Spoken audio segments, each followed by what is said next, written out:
bringing herself. Some nice food. Oh. This food is good. This food, well, it's solid, you know. Well, you know that, I put some balsamic on it. as a vegan, you know, everywhere you go, you can't. See how you stab yourself.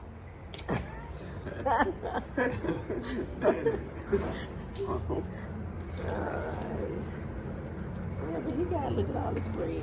Look, he got soccer trials. We're getting in position. We're good. Yeah, you gotta eat good, you gotta feed them. Make the first cup. You want to make the first?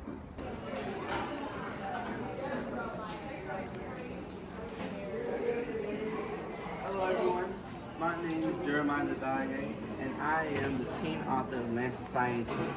Lands of Scientia is about 3 mutual friends going on an island to save it from evil.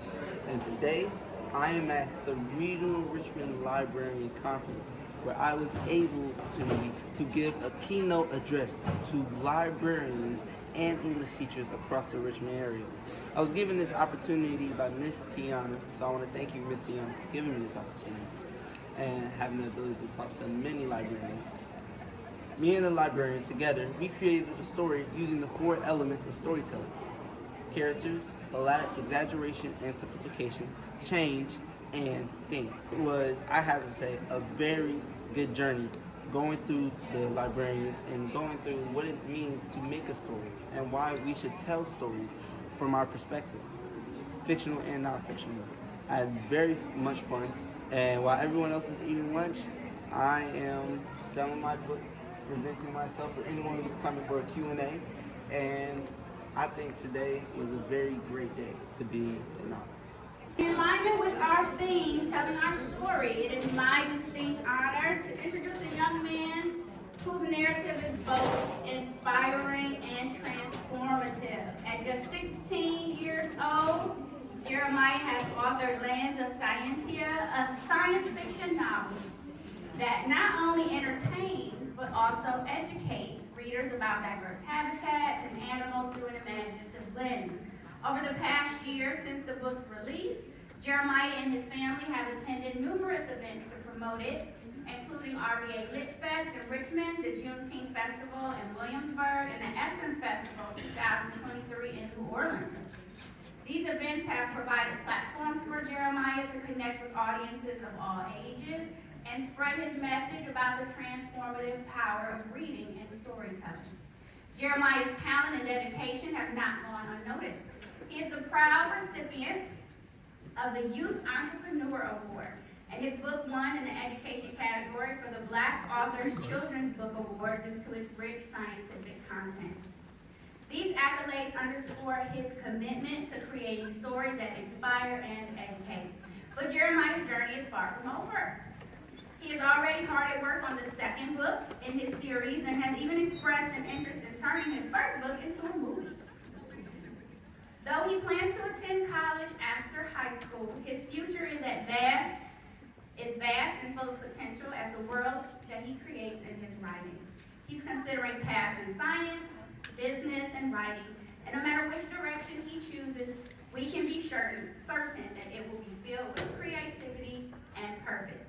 Librarians, I encourage you to open your hearts and your minds as Geremiah shares his story, a testament to the boundless potential within our youth and the profound impact that we have on nourishing their passions.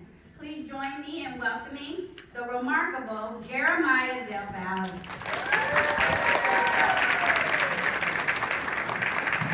Hello, everybody. How are we doing today? It's nice to see so many wonderful librarians out here today.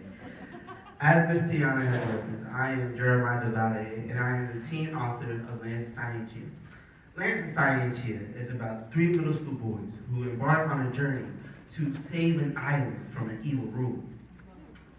Besides that, and another interesting thing is that I took real scientific facts, intertwined it into my story, so now I'm entertaining and educating readers as they're reading the book. See, instead of a plain textbook, I wanted my readers to be able to relate back to a scientific element that was included in the story.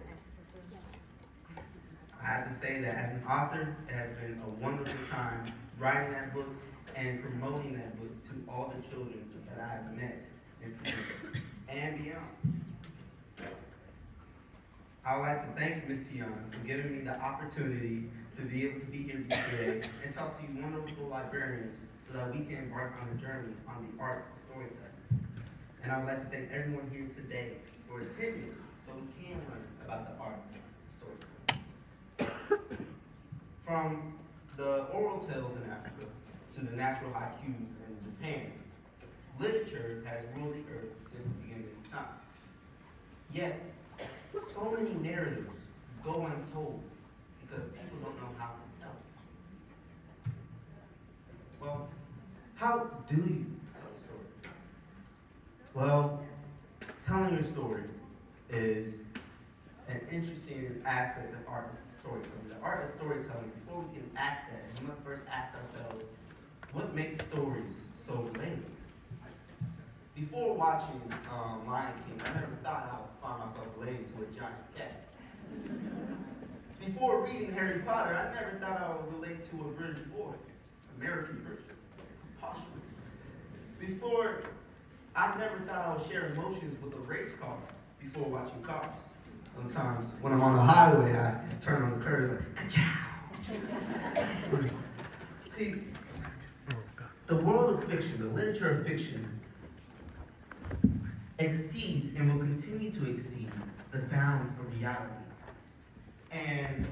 But somehow, these fantastical, simple stories that have shared no resemblance with our world somehow resonate with us strongly as humans.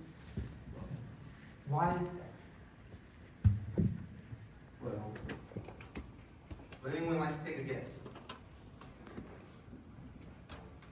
I can take anyone would like to answer why they feel that these stories, these fictional and fantastical stories, relate to us as humans.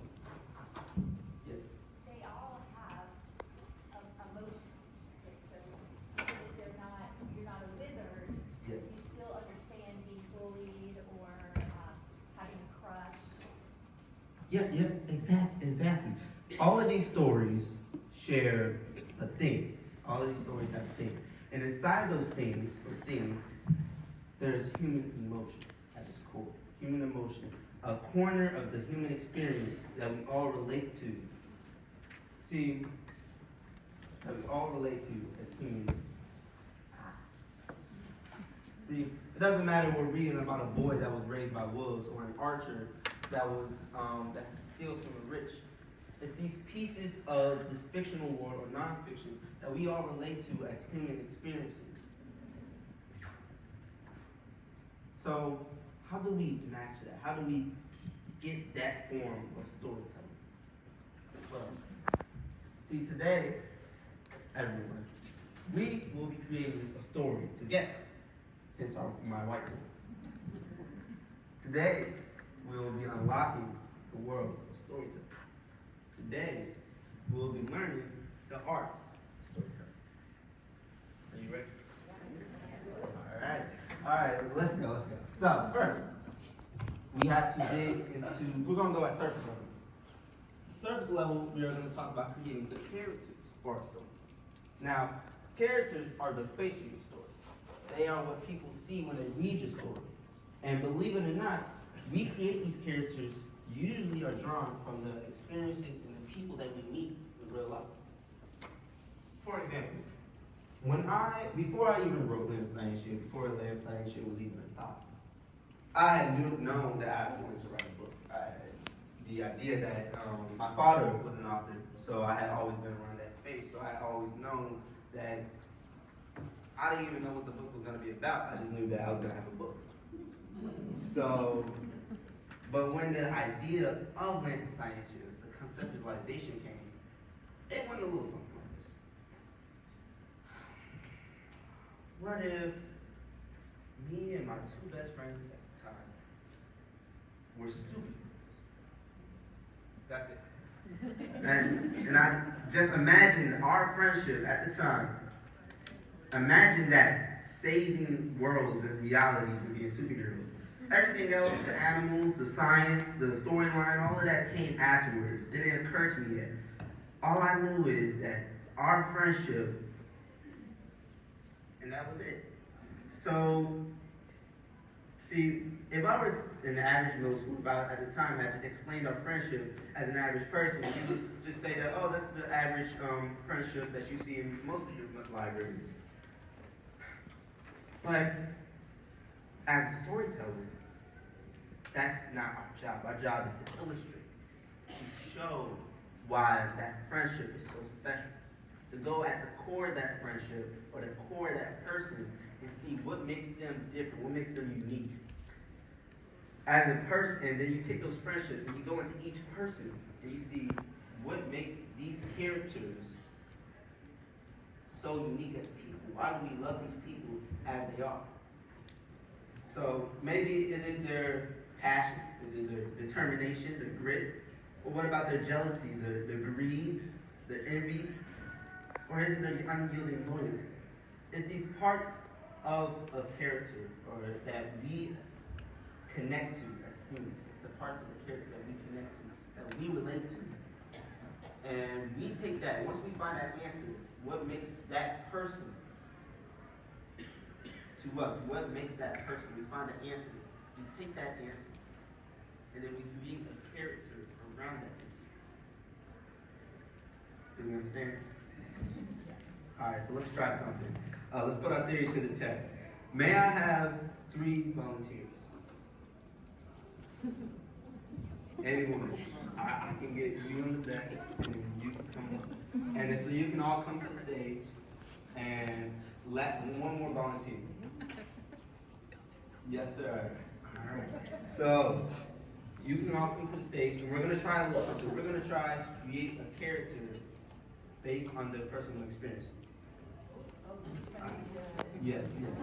All right. Since you came up first, may I ask what your name is? Yes,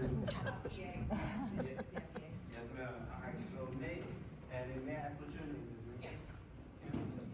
And then may I ask what your name is? Dale. Dale. Yes, sir. All right. So I'm going to ask you. Oh, sorry. Thank you. So I'm going to ask you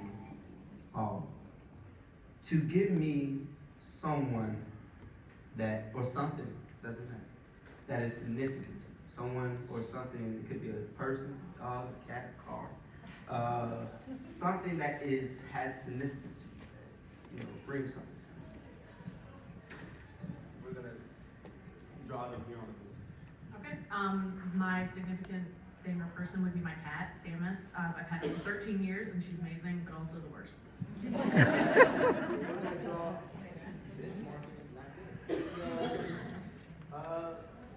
We're going to draw a little cat. I've never been a great drawer.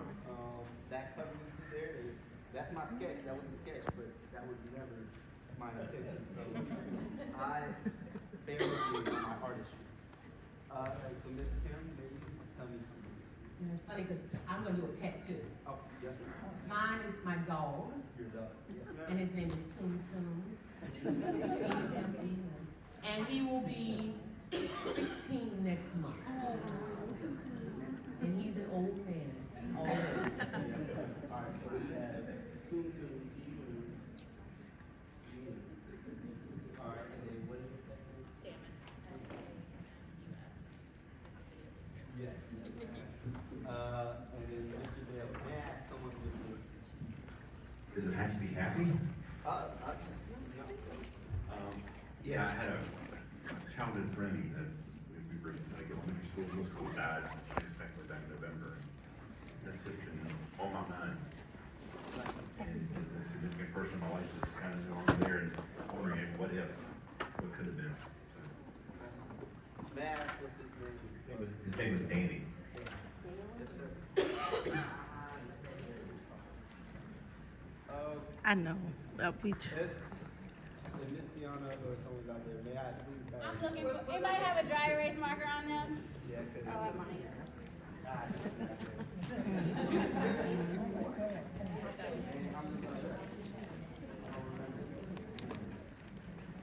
So,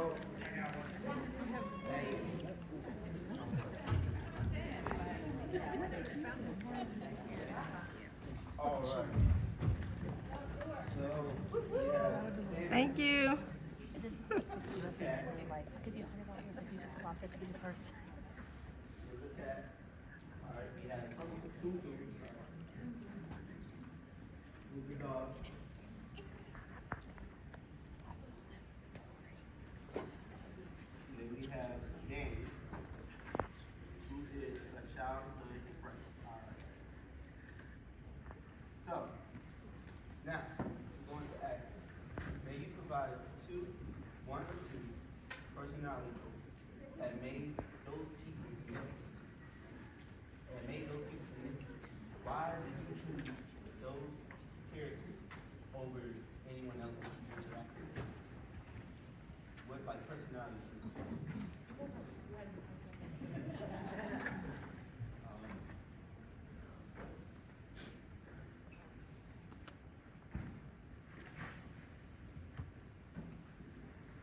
Potential that wasn't realized, I mean, that's too much. So, potential, so, Maybe energy. energetic. Energetic. Alright, so, Andy was energetic person.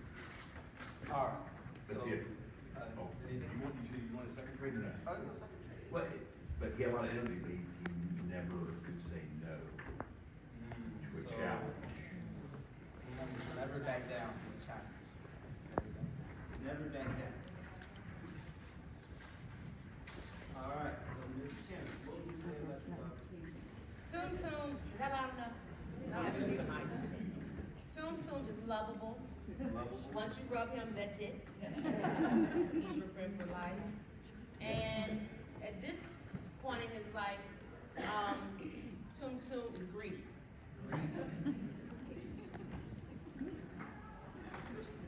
Now, Ms., what would you say about Sam? I would say that she's fiercely loyal, so if she picks you, that's it. But if she doesn't pick you, you're the worst. And we'll go with, competitive too. Yeah. I see. Alright. Now maybe give a round of applause for our librarian. Thank you so much, Mr. Ye, Ms. Kim, Mr. Dale. Thank you so much. Alright. So, we have our characters. We have Samus, fiercely loyal, very competitive. We have Tum Tum, he's very lovable, very greedy. We have Danny, he's very energetic and will never back down from a challenge. Now, watch closely as I show you something.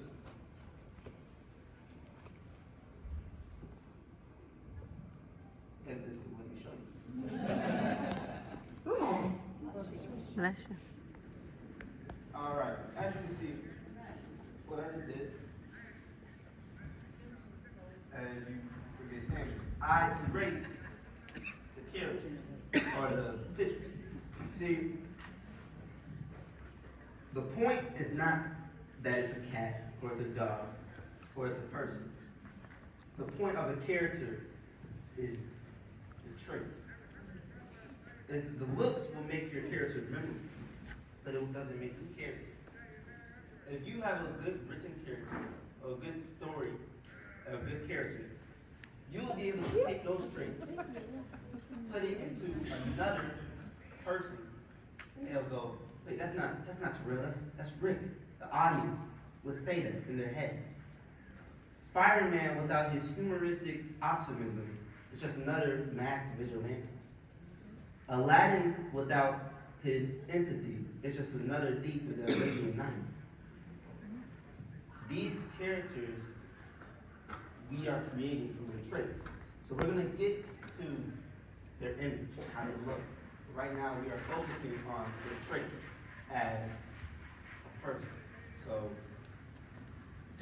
So now that we have the face of our characters, or also remove the face of our characters, we can move on to my second point of storytelling. Simplification and exaggeration. So, when I was writing this, I was struggling with whether or not I should include simplification and exaggeration. Because although simplification and exaggeration is used all throughout fiction and is very helpful, it could potentially harm the very non-fictional stories that we tell to our peers. But after thinking that through a little bit, I came to a realization.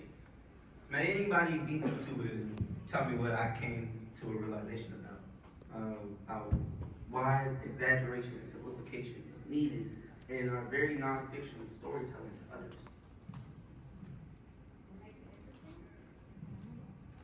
Yes, it makes it interesting. Somewhere there. Well, here's what I say. It provokes emotion. It illustrates your story.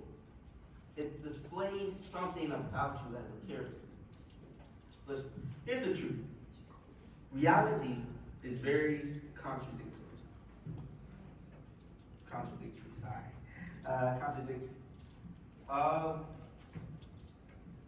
Here, let me give you an example. When I was writing my book, I could sit here and tell you that I spent 5 months writing my book. And this is true, but it's an exaggerated truth. Now, when I say that I spent 5 months writing my book, I didn't mean that I said I spent 5 months, 24/7, tirelessly working at my book, start from finish. Mother, I'm not going to school for the rest of the year. No, I have a book to finish. No, that's not what happened. Of course, I took days off, but why would I say I spent 5 months, even if I didn't spend those entire 5 months writing the book? It's because it displays determination. My passion displays what I wanted to do and how I got it done. It adds to my character. It provokes emotion. It illustrates my story. So, exaggeration and simplification is a tool that we use in our stories, and sometimes we struggle to use it properly. So how do we use it properly? Well, here's what you do. You take your story, you look at it, and you ask yourself, does every part, every point in the story, does it add to it? Does it move my story? If I were to simplify this part with the audience missing, would it be like, whoa, I need to know more? Do I explain everything effectively?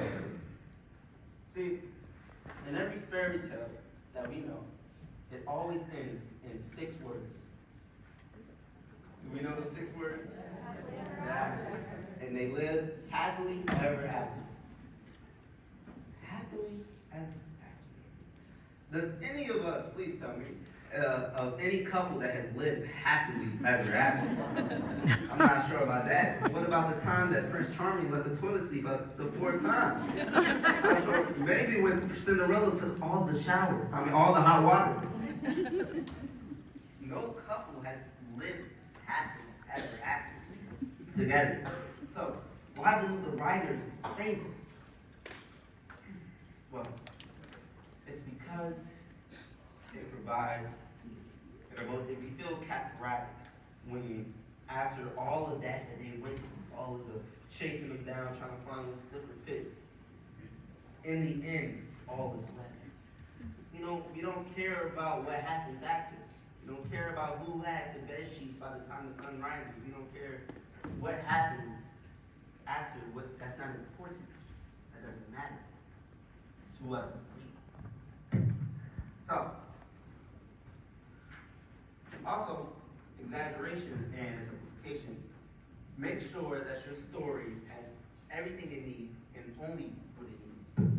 See, your brain is a very beautiful book, but it's also a very lazy book. Your brain is constantly processing millions of information, millions of it. So, when it has unnecessary information presented to it, it throws it out. It dumps it. Why does it do it? Because the brain doesn't need all that information when it can just get right to the point. Your brain likes to take shortcuts all the time. Then again, the shortcuts take a lot of work. So after a while, your brain will stop taking those shortcuts and just stop going, and throw the whole story out. So sometimes, countless times actually, I'll take a passage. I'll be in the passage. I'll be reading the book, and I'll read it. I'm reading. And I'm looking at the page number, seeing how far I got to go in this book. Then I'll read it again. Keep reading. I'm like, all right, they're in the jungle. I get it. Okay, let's go. And I try to skim the book until the exposition is finished. You see, doing that as a reader frustrates your brain. It's so much work for your brain. It just throws the whole story out. So, how do we solve this? Well, we do the brain job as a writer. We go through the story and we cut down and we find the shortcuts and we simplify it. And then we can go further by, instead of prolonging the boring parts, we exaggerate the boring parts. Like tomorrow, as I have missed school today, thankfully, I'm quite sure the students at my school, the classmates at my school, would inquire where I've been yesterday. So tomorrow, I'll go to them and then I'll say, yeah, guys, I did a conference in Richmond. There's a lot of people there. Too little simplification. Story is basic. Or I can go and I say, good evening, my fellow classmates. Yesterday, I was able to go to Richmond and talk to a lot of librarians. And you know, the Richmond state capital is actually crazy. And it took me like an hour to get there. I talked to librarians. You know, librarians, they take libraries. It's actually cool. You didn't know that. It's too much. Too complicated. Or I can say, what's up, everybody? Yo, yesterday I went to Richmond and to the state capitol and talked about my book to a bunch of cool librarians, and the congregation was filled from wall to wall. A little exaggerated, but you see that is how you do it. You paint a picture in your head. It's your job as a storyteller to illustrate. And just from that, you got an idea of what took place today. Just from those 3 sentences. So, alright, just so you know, exaggeration, simplification, provoking motion. It makes your story memorable. And it makes sure that your story only has the important parts. Speaking of stories, we got to add to our story. So I'm going to ask 3 new volunteers to come up, and we can finally create our characters and create the storyline. So may I have 3 new volunteers come to the stage? Yes, ma'am. Thank you. Oh, you can come on as well. Thank you. And then I need 1 more person. Yes, ma'am. I see you right over there. Yes, ma'am. All right, so I have my marker. Oh, here you go. My marker's over here. Okay. So may I ask what's your name? Miss Barber. And may I ask what's your name? Lindsay. Miss Lindsay, yes, ma'am. And then may I ask what's your name, Miss Ma'am? Carrie. Miss Carrie, yes, ma'am. All right. Okay, thank you. All right, so I'm going to ask you all, may you please tell me about a person or thing that you know who is visibly, no matter how small, had something or visibly significant to you that no one else had. Like for instance, circle, triangle glasses with a chip tooth, a red coat, anything that you noticed was significant. So since you have the mic, we can start with you. Not to put her on the spot, but I'm just thinking of her. You've all probably met Shannon Bailey. One great thing about her is she always has fantastic earrings. They stick out, they're library themed, they're beautiful. I already complimented the pair she has on today. I see. So since you were the first person to speak, we're gonna put, I'm sorry, you said Miss Bailey. So Miss Bailey, we're gonna draw her a little bit. And then she's gonna have little earrings. Little earrings. Big earrings. All right, so we're gonna have that, and that's gonna be that. All right, so we're gonna move on to I need to use the microphone or am I loud? The first person I immediately thought of was my grandfather because he was actually missing his 3 middle fingers, or he just had his thumb and his pinky because he was in a farming accident, so he would always go around and hit you on the back of the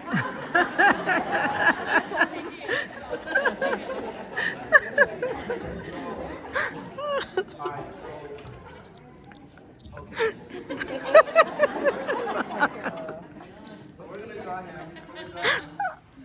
And yeah, he just go up behind you. we're gonna draw a hand. We're gonna have on both. So, and then Miss Barbara, your last. Okay, I was thinking about this 7th grader that came to me every day last week because she had a giant pimple on her forehead, and she asked me for a Band-Aid every morning that she would put a Band-Aid over her pimple. Author's choice. In respect to the 7th graders, we're gonna draw the band. I would appreciate that. Yeah, so we're gonna draw the band. She, so little hair, and then we're gonna draw a band. So, all right. So, then we'll take these characters, and we'll take these characters, and we'll take their visible features, and we will exaggerate. So, maybe Miss Bailey had earrings that went all the way down to her feet.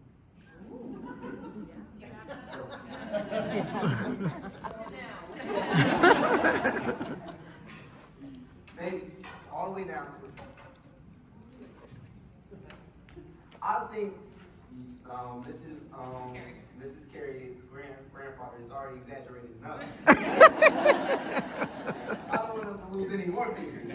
So 2 fingers on both hands, I think that's exaggerated It was enough. only 1 hand, but you know. Yes, ma'am. So I think he's a little memorable now. So, and then the 7th grader, we're gonna have a Band-Aid going across her entire forehead. So, all right, that is our character for now. Thank you, Ms. Barlow. Thank you, Ms. Perry. Thank you, Ms. All right. So here is the premise of our story. We're gonna have a call.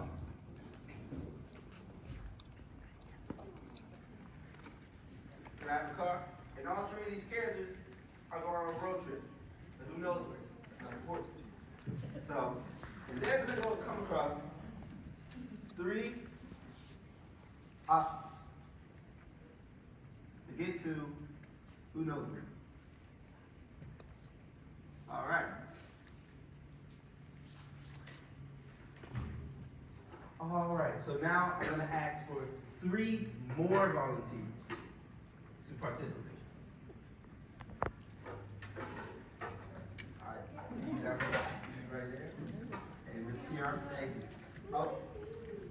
I'll be trying to next one. Yes, ma'am. All right, so may I ask for your names? Miss Liz, yes ma'am. And I know Miss Tiana, yes ma'am. And then may I ask for your name? Miss Christine, yes ma'am.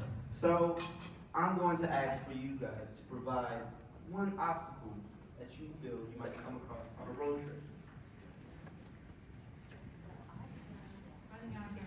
Running out of gas. All right, so maybe these guys are running out of gas. So how should we draw this? Maybe there's no gas station. No gas station in the entire road trip. The entire road trip. You know, in reality, there might be a few little gas stations here and there, but this story, no gas station. Entire road trip. All right, so what's some obstacles, no matter how crazy it may seem, you might come across on a road trip? A monster. A monster. Oh, all right. So, should we have a monster like Mike Wazowski? I don't think that's scary enough. Sully, I don't think that's scary enough either. Maybe let's just have a Godzilla of a monster. That would be a good idea. And then we'll have a good monster right here. I I told him my artistic ability is not there. So, there's a little monster. Very scary. He's very bad. Very bad. All right, and last but not least, what is the third obstacle they're gonna come across?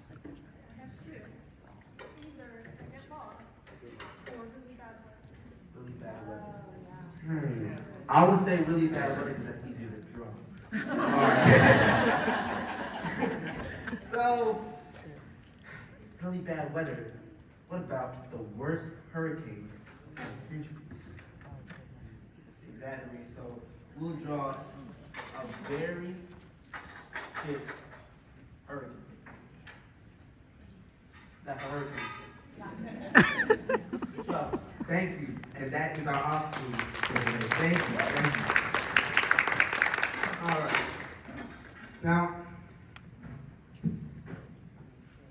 we are reaching a very important element. This element moves our soul. This element gets us from point A to point B. This element is called change. Change is happening constantly in our lives. Now, I could tell you, describe you the change from my peacefully resting to groggily getting up this morning. That wouldn't be very interesting that way. Well, I mean, but then again, artist Andy Warhol made a 5.5-hour movie on his roommate sleeping, so maybe it is interesting. But change is literally anything from the way how you got here today to how you got into lunch, how you were talking, how you sat down, how people came from here and got down there. So, when it comes to change, it's easy to find change. The question is, how do we go about it? How do we direct change? The first thing that we do is we define the final state of change. What is point B? How do we, before we even get to point B, what is point B? Point B can be anything that you want it to be. For my book, point B was that the now experienced Freedom Trio saves the day. That's it. That's simple. Point B can be anything as simple as a happily ever after, or as mysterious as a cliffhanger. For our story, point B is they get to who knows where. Yes, who knows where. So, but also, how would our characters differ get into point A to point B? Sometimes change happens in us as well as a people. We would leave situations different from how we approach them. And that is usually exhibited much throughout our characters. And how do we define the final state for our characters? Maybe they don't change. Maybe they become a completely different person. Maybe they change for a little bit, next story, they'll be back. And so once we define that final state and how they change from a person, we then go to how do they get there? How do we go from point A to point B? And that's the change. So, first, we look at each obstacle as a person. And we see how you put each obstacle, and you see, how would each person that put in that situation respond to each obstacle? All right, so maybe Danny is very energetic, ready to go, and drives the car all the way through, no gas station. Okay, we can find something out until the car breaks down. And then we have to find something to do. And then, Tsum Tsum, very lovable, very greedy. We all come against a monster, and we have to figure out how we go against this monster, come across this monster. And maybe Danny, who never backs down from the challenge. Oh, that's cool. Danny, who never backs down from the challenge, says, we'll just drive straight through the monster. Then again, the monster might flip the car, and then we have to repair the car, get some gas to get to who knows where. And, Samus, who's very loyal, still believes that, I don't think we should do this, but since you are my friends, we'll just keep going through and keep driving and keep getting the car flipped by this monster. Until Danny changes and says that maybe we should just take a little detour.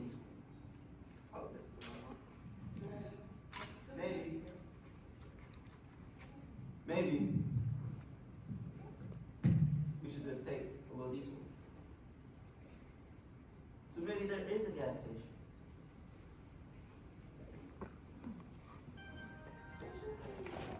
So maybe there is a gas station. And there, Danny changes as a person. And there, he probably is out of the driving seat and probably let Samus drive. Or maybe we'll let Tum Tum go. Even though, Tum Tum was, 2 fingers on his he probably wouldn't be able to make it through. But, so maybe we'll let Samus drive for now. So, after we let Samus drive, and then we'll get to the hurricane. We'll see how the hurricane changes. Or maybe we'll do the same thing. We'll just take another detour. And probably just avoid or stay the night and just let it pass. So, change can go about anyway. Change is constant. Change, we find change everywhere that we are in. And change can happen through misdirection. Sometimes we have to take a little detour. Sometimes it can happen through repetition. Maybe we have to take that detour again. Sometimes through emphasis, what we had to get through emphasis. Maybe there was no gas station until we made a gas station, of course. But change is constant from how I got to here to here. All right. Now we have finally reached the center of storytelling. Let's give ourselves a round of applause. We have finally reached the deeper core of storytelling. What is it?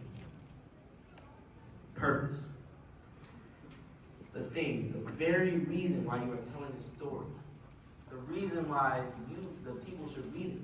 The reason why you care for people to know about it. Purpose. Thing. See, sometimes the purpose of why you tell something to somebody is to add a little humor to a dry conversation. Or maybe it's to reprimand a child for a decision they made. Maybe it's just because. Purpose, the thing, can be anything. But how do we find things in the story? See, purpose comes from perspective. And how do you see the world? The way you see the world, the way you believe that things are right and wrong, you can communicate through purpose and perspective. With the ability to forge your beliefs, your perspective into words, you will be capable of leading nations to flatten mountains. So,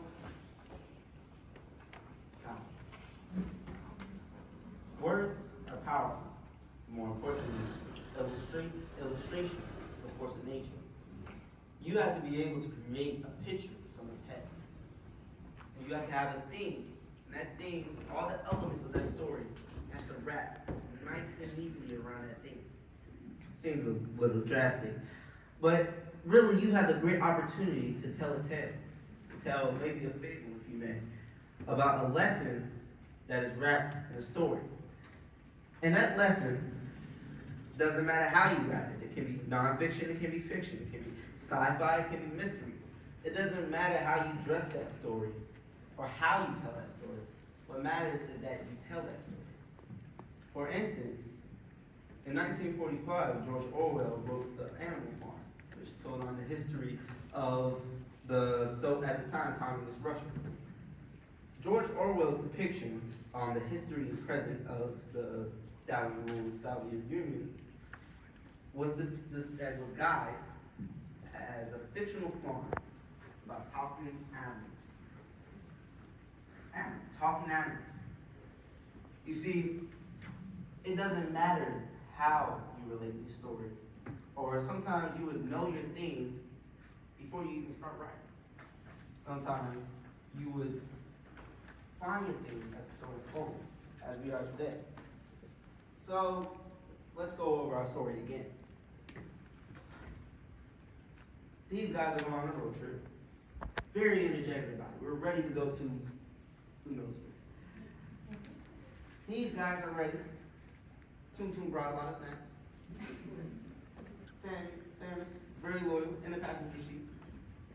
Danny is very energetic. He hops into the driver's seat, presses on the gas pedal, and we're ready to go. He's going through, and then we find out that we're on our last reserve. We're on the last bottle of gas, so maybe we should slow it down, but that's not Danny's style, is it? So then we come across this big, gigantic monster, and we keep going through it, and we keep going through the monster, but the monster keeps dragging us back. Remember, we're on our last reserve of gas. And he keeps throwing us back. And Sam is like, maybe we should slow down. But Danny's like, no. Going through, I never back down from this. I'm challenged. But Sam is being very loyal. He's like, okay, I'll take this one. We'll see. But after like the third, fourth, fifth, 1 millionth time of getting thrown back, Danny changed. He says nothing. Well, I didn't notice this detour before. Maybe we should just take it slow. Oh look, there's a gas station. So then we notice this gas station, and then we come across the storm. It's like, okay, let's wait it out. The storm does not stop. Probably worse than the big red spot on Jupiter. And he said, okay, let's just take another detour to who knows where. That's our story. Now, from our story, audience, can we find a theme in this? Perseverance, yes, I feel like perseverance is a subject kind of that's expand. May you expand on perseverance?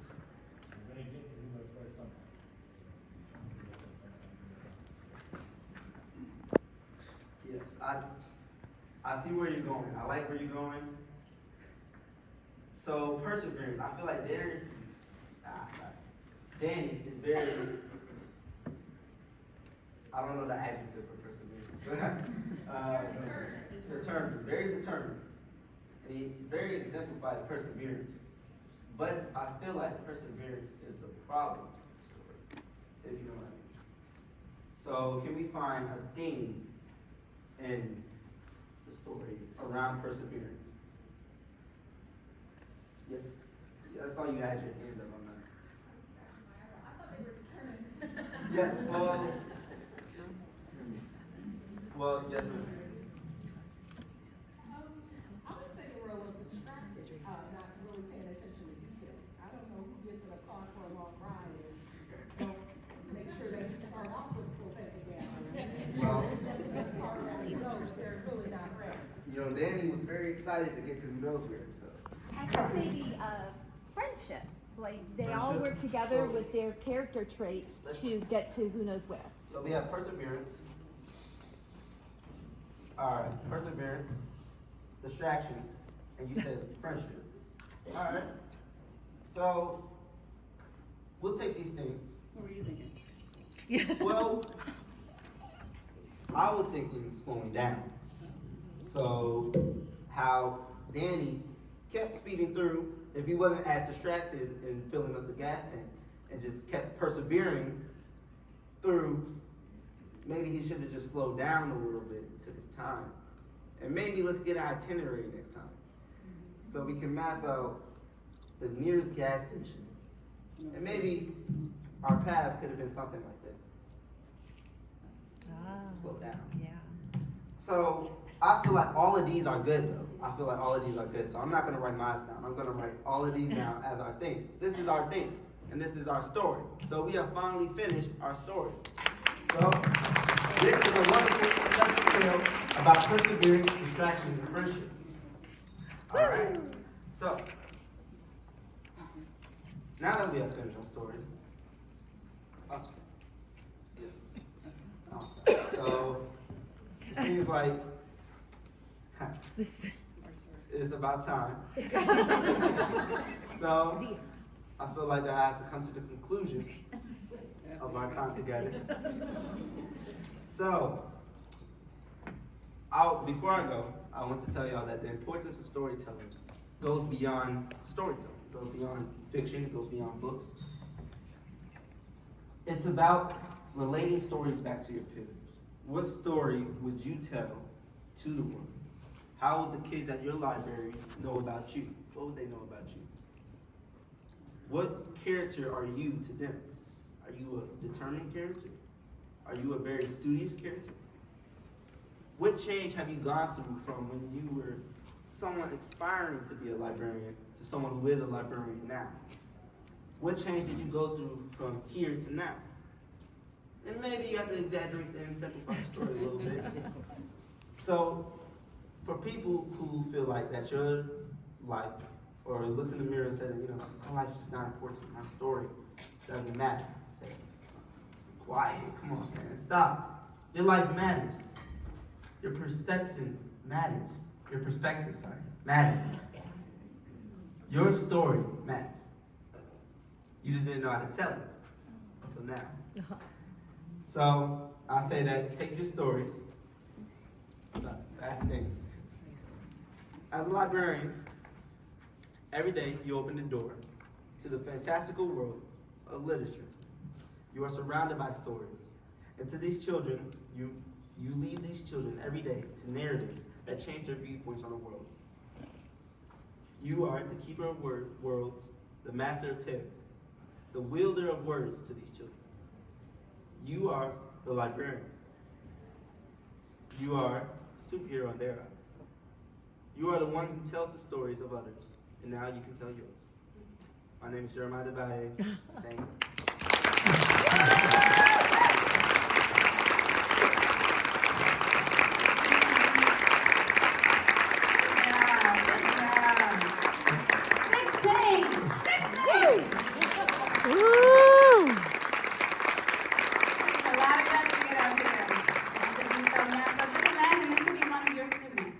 This is one of our fellow colleagues' students. We want to thank you, Geremiah, for gracing us with your presence.